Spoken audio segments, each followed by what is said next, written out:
một con 710 800W với hai con PARTYBOX 100. Hai con PARTYBOX 100 thì rơi vào khoảng tầm 320 à, chứ phải hai con 310. Ok, solo thử nha. Giờ con lấy hai con với nhau trước.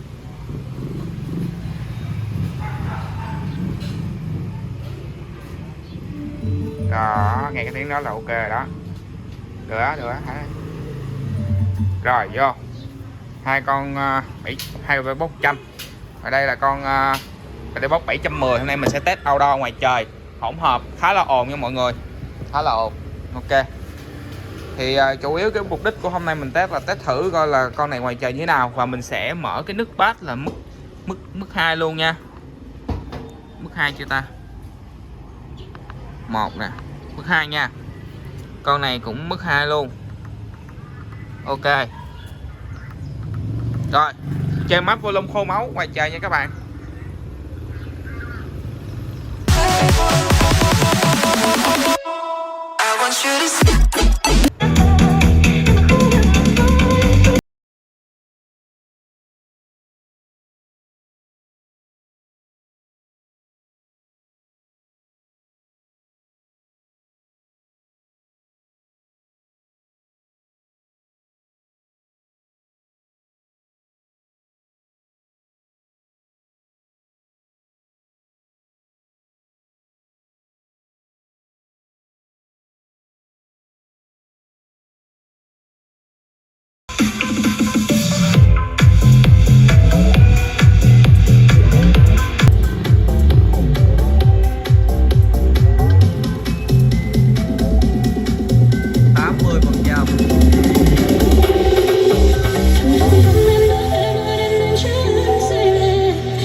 Khi đôi môi em còn đỏ mọng, em muốn nói em yêu anh.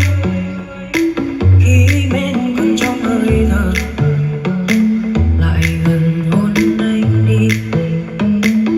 Khi con tim không còn trên đầu, khi ai mang em ơi ấy, em nói em say tiếng đàn.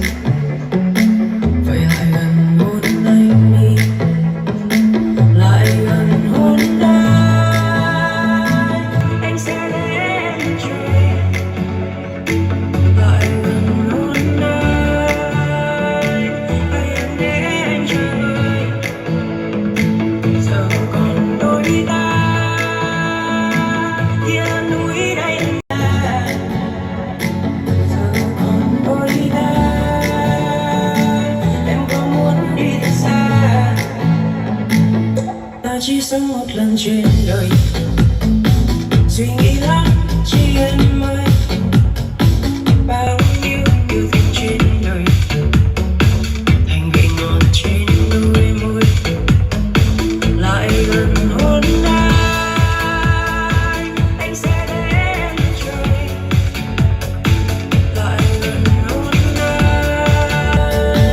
hãy em để anh chơi vơi. Giờ còn đôi ta,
Audio Jungle.